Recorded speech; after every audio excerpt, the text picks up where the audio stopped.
ഏത് ബിസിനസ് കൊണ്ടാണ് എനിക്ക് ഏറ്റവും കൂടുതൽ ലാഭം ഉണ്ടാക്കാൻ കഴിയുക, ഏത് പദ്ധതി കൊണ്ടാണ് എനിക്ക് വിജയിക്കാൻ കഴിയുക എന്നൊക്കെ വേഗത്തിൽ കണ്ടെത്താൻ.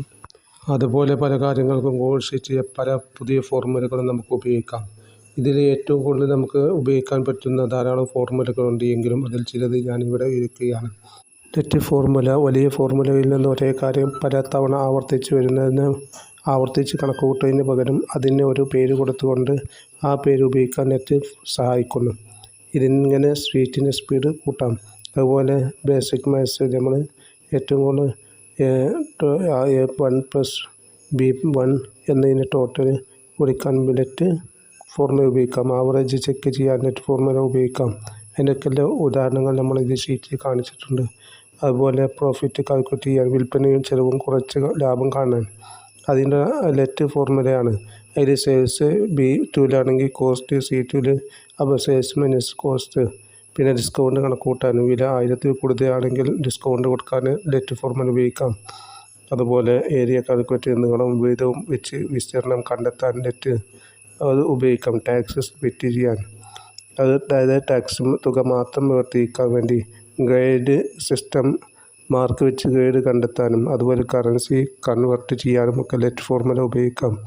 അതുപോലെ കമ്മീഷൻ, വിൽപ്പനയുടെ 5% കമ്മീഷൻ കണ്ടെത്താൻ, ടാർഗറ്റിൽ നിന്ന് എത്താൻ ഇനി എത്ര വേണമെന്ന് കണ്ടെത്താം. ഇങ്ങനെയുള്ള കാര്യങ്ങളൊക്കെ നെറ്റ് ഫോർമുല വെച്ച് ചെയ്യാം. ആവർത്തനം ഒഴിവാക്കാൻ നെറ്റ് ഫോർമുല ഉപയോഗിക്കാം. വി ലുക്കപ്പ് ഓപ്റ്റിമൈസേഷൻ ചെയ്യാൻ, അതായത് വി ലുക്കപ്പ് 2 തവണ എഴുതുന്നത് ഒഴിവാക്കാം.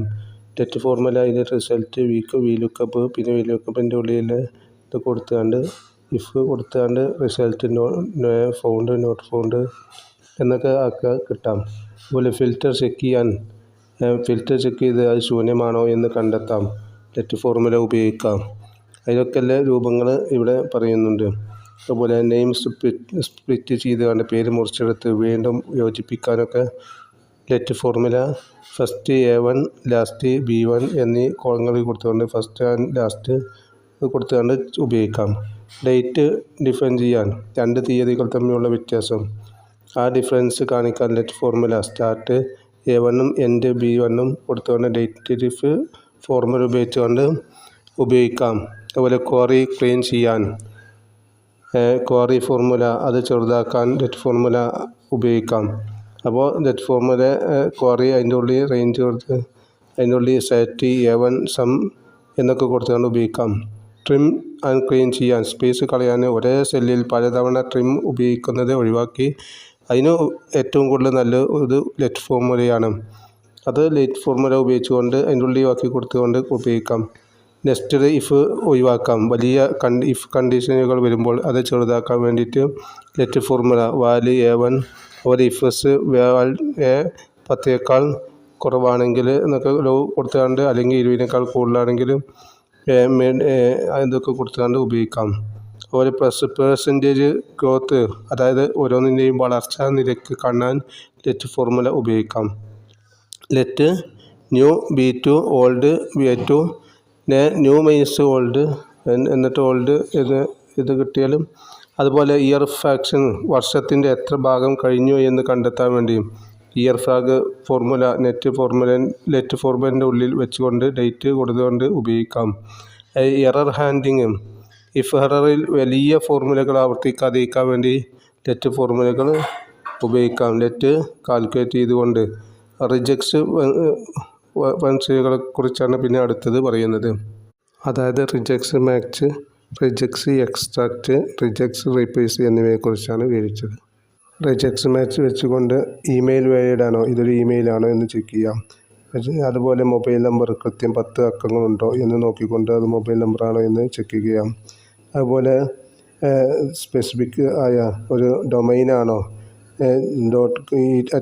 .gmail എന്നത് ആണോ എന്നത് നോക്കാൻ റിജക്ട്സ് മാച്ച് പറ്റും. അതുപോലെ നോ സ്പെഷ്യൽ ചാർട്ട്, അതായത് അക്ഷരങ്ങളും നമ്പറുകളും മാത്രമേ പാടുള്ളൂ എന്ന് കണ്ടീഷൻ വെച്ചുകൊണ്ട് ഇതാക്കാം. അതുപോലെ ID തുടങ്ങുന്നുണ്ടോ, ID-യിലാണ് തുടങ്ങുന്നത് എന്ന് ചെക്ക് ചെയ്യാം. അതുപോലെ PDF ഫയൽ ആണോ എന്ന് ചെക്ക് ചെയ്യാൻ റിജക്ട്സ് മാച്ച് ഉപയോഗിക്കാം. അതുപോലെ കണ്ടെയ്ൻസ് നമ്പർ, ടെസ്റ്റിൽ എവിടെയെങ്കിലും നമ്പറുണ്ടെങ്കിൽ ഒഴിവാക്കാം. നമ്പർ ഉണ്ടോ എന്ന് വെക്കാം. ക്യാപിറ്റൽ ലെറ്റർ ആണോ, വലിയ ആശയങ്ങൾ ഉണ്ടോ എന്ന് ചെക്ക് ചെയ്യാൻ റിജക്ട് മാച്ച്. അതുപോലെ URL വെബ്സൈറ്റ് അഡ്രസ്സ് ആണോ എന്ന് ചെക്ക് ചെയ്യാൻ റിജക്ട് മാച്ച് ഉപയോഗിക്കാം.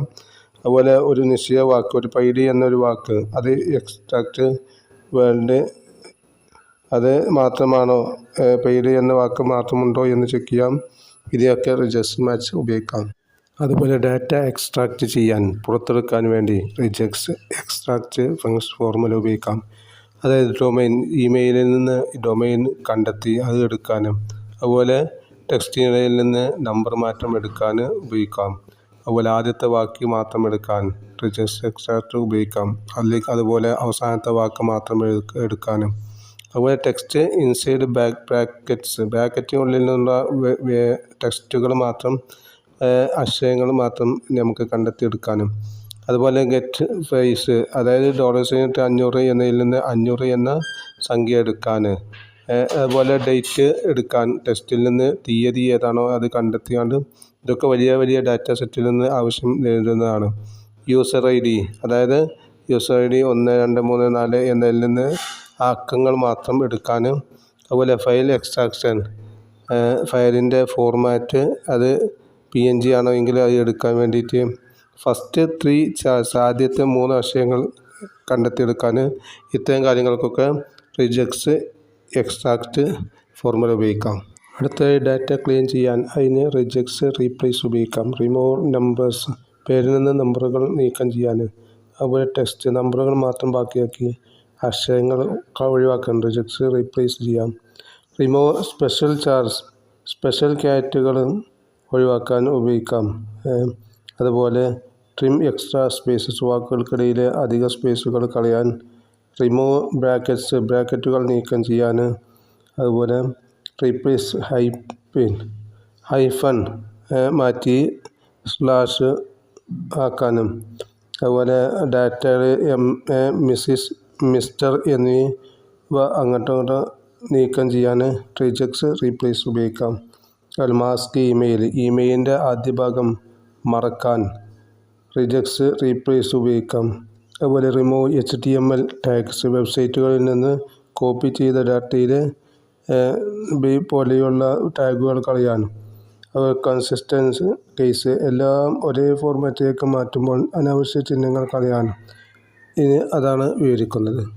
വേറെയും ധാരാളം കാര്യങ്ങൾക്ക് റിജക്ട് റീപ്ലേസ്, മറ്റു ധാരാളം ഫോർമുലകൾ ഇതിൽ വിവരിക്കുന്നുണ്ട്. അതെല്ലാം ഓരോന്ന് നിങ്ങൾക്ക് ഇതിൽ നിന്ന് തന്നെ മനസ്സിലാക്കിയെടുക്കാം. കൂടുതൽ ഇത് പഠിക്കുമ്പോൾ നമുക്ക് ധാരാളം കാര്യങ്ങൾ ഗൂഗിൾ ഷീറ്റിൽ അപ്ഡേറ്റ് ചെയ്യാനും അതുപോലെ ഓട്ടോമേറ്റ് ചെയ്യാനുമൊക്കെ കഴിയും. ഇത്തരം കാര്യങ്ങൾ, പുതിയ പുതിയ ഫോർമുലകൾ ഓരോ വർഷവും ഗൂഗിൾ ഷീറ്റിൽ അപ്ഡേറ്റ് വരുന്നുണ്ട്. പല കാര്യങ്ങൾക്കും നമുക്ക് തന്നെ ഫോർമുലകൾ ഉണ്ടാക്കാൻ പറ്റുന്ന നിലയിലേക്ക് പല കാര്യങ്ങളുമുണ്ട്. അതെല്ലാം നാം ചെയ്തുകൊണ്ട് അതിൽ പുതിയ ടെംപ്ലേറ്റ്സുകൾ, അതുപോലെ ആപ്പ് പോലെയുള്ള പല കാര്യങ്ങളും ഇത് തന്നെ നമുക്ക് ഉണ്ടാക്കിയെടുക്കാൻ കഴിയും. ഓക്കെ, ഇത് കൂടുതൽ നമുക്ക് പഠിച്ചെടുക്കാം. ഓക്കെ, വളരെ സന്തോഷം.